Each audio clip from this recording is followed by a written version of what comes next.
नमस्कार दोस्तों, मैं अंकुर उपाध्याय स्वागत करता हूं आप सभी का एक बार फिर से अपनी नई वीडियो में। काफ़ी सारी कंपनीज के दोस्तों रिजल्ट्स आते हुए दिख रहे हैं।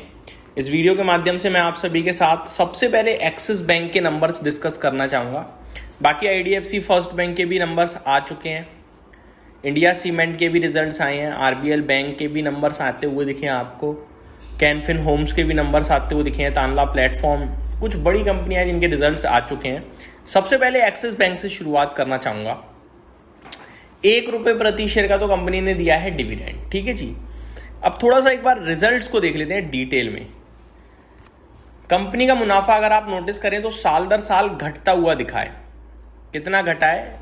7118 करोड़ के सामने 7071 करोड़ पे मुनाफा आया है कंपनी का। YOY आधार पे डिक्लाइन देखने को मिल रहा है, लेकिन अनुमान 6830 करोड़ का था, तो एस्टिमेट से अच्छा है। दैट मीन्स प्रॉफिट के फ्रंट पे कंपनी ने अच्छा करा है। सिंपल, मेरे को YOY से मतलब ही नहीं है, मेरे को मतलब है एक्सपेक्टेशंस थे।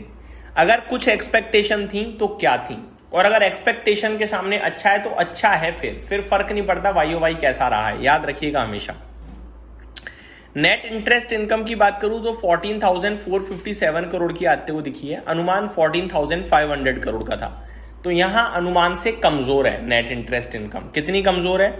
43 करोड़ कम आया है अनुमान के मुताबिक, अगर आप नोटिस करें तो इसको मैं कहूंगा slightly miss estimate.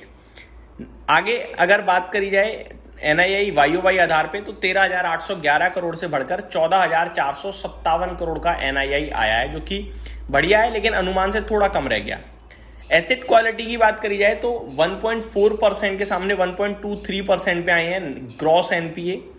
Net NPA की बात करी जाए तो 0.42% के सामने 0.37% पे आते हुए दिखे हैं। तो एसेट क्वालिटी तो अच्छी है, यहाँ पे कोई दिक्कत नहीं है। 31 मार्च तक कैपिटल एडुकेसी रेशियो की बात करी जाए तो वो 16.42% पे आया है, ये भी अच्छा है।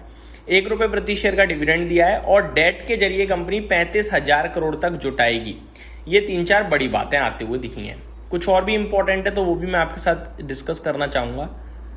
इनफैक्ट कंपनी ने एक आया total plan to raise 55,000 crore fund, तो बड़े फंड की कंपनी कोशिश में है जुटाने की। लेट्स सी कितना जुटाती है, कैसे जुटाती है। फ्रेश स्लिपेजेस की बात करी जाए तो वो 4700 करोड़ पे आए हैं 6000 करोड़ से घटकर, ये अच्छी बात है। ओवरऑल नंबर्स मेरे हिसाब से मिले जुले टाइप है, किसी फ्रंट पे अच्छा है तो किसी फ्रंट पे खराब है। ओवरऑल मेरा मानना ये है कि शेयर 1362 है, नीचे में 4% और ऊपर में 4% का गैप आपको लेके चलना चाहिए। अगला स्टॉक है IDFC फर्स्ट बैंक। इसके नंबर्स कैसे आए हैं एक बार देख लेते हैं। 25 पैसे प्रति शेयर का कंपनी ने दिया है डिविडेंड। मुनाफे की बात करें 304 करोड़ के सामने 319 करोड़ पे प्रॉफिट आया है। रेवेन्यू की बात करें 9,400 करोड़ के सामने 10,500 करोड़ पे है। ग्रॉस NPA 1.69% के सामने 1.61% पे।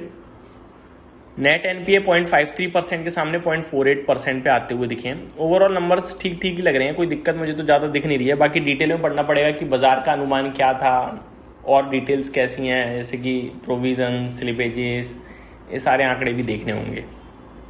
Automotive stamping stand alone net profit 3.5 crore से 7.5 करोड़ हो गया है, बहुत ही बढ़िया। रेवेन्यू 198 करोड़ के सामने 250 करोड़ हो गया है, ये भी बहुत अच्छा है। EBITDA 11.5 करोड़ के सामने 16.9 करोड़ है, ये भी बहुत अच्छा है। EBITDA मार्जिन्स 5.82% से 6.77% आए हैं, ये भी बहुत अच्छे हैं। स्टैंड अलोन नेट प्रॉफिट दोस्तों थोड़ा सा डिफरेंट है, मैं आपको दोबारा बताना चाहूँगा। 4.9 करोड़ के सामने 13.3 करोड़ है, बहुत ही शानदार है। और रेवेन्यू 188 करोड़ के सामने 250 करोड़ है। तो मेरे को ये ऑटोमोटिव स्टैंपिंग के नंबर्स काफ़ी अच्छे लग रहे हैं, ये मेरी तरफ से थम्स अप है। अगला स्टॉक है इंडिया सीमेंट। केवल 2 ही पैरामीटर्स पे है। Stand alone net profit company का 63.7 करोड़ के घाटे के सामने 54.7 करोड़ का मुनाफा आया है, बहुत ही अच्छी बात है।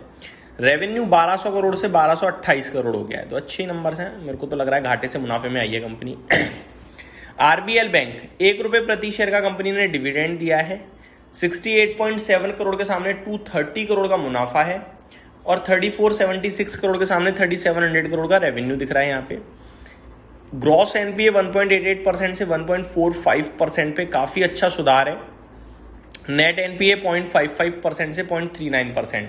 तो आरबीएल बैंक का प्रदर्शन काफ़ी अच्छा लग रहा है मेरे को तो यहाँ पे अगर देखा जाए तो हर एक पैरामीटर पे। कैनफिन होम्स 8 रुपये प्रति शेयर का डिविडेंड, 234 करोड़ से 345 करोड़ का मुनाफा, 982 करोड़ से 1070 करोड़ का रेवेन्यू। एसेट क्वालिटी में 0.92% से 0.85% ग्रॉस एनपीए और 0.49% से 0.37% नेट एनपीए। तो ये भी बढ़िया लग रहा है। तानला प्लेटफॉर्म 117 करोड़ के सामने 134 करोड़ का मुनाफा, 1020 करोड़ के सामने 1177 करोड़ का रेवेन्यू, 163 करोड़ के सामने 191 करोड़ का एबिटा, 15.96% के सामने 16.29% का मार्जिन्स। ये भी अच्छे दिख रहे हैं। तो ये मेरी तरफ से आपके लिए कुछ स्टॉक्स रिजल्ट्स, उम्मीद करता हूँ डिटेल्स पसंद आई होंगी। Thank you so much for watching this video. Have a great day guys.